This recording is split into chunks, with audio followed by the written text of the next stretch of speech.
Молодец. Солтүстік Қазақстан. Жақсы. Шахназар жасырады. Батыс Қазақстан.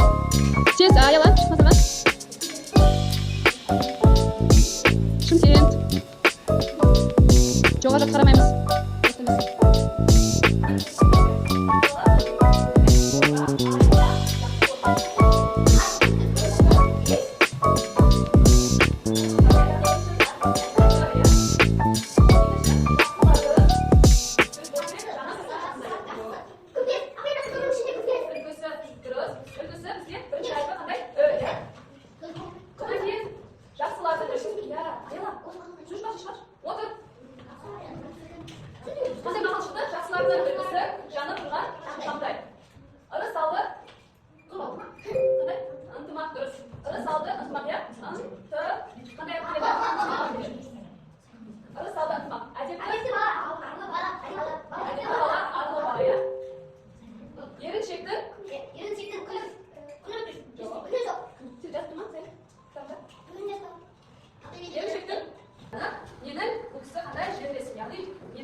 Бастауыш мектепті аса интернатына түседі. Яғни осы кезде қазақ жерінде не басталады? Ашаршылық басталады. Ол жайлы кейініркен кластарда өтіресінде. Сөйтіп ол Шымкент қаласында оқиды, одан кейін қазақ педагогика институтында оқуға түсіп, осылай оқуын стилі жалғастырады.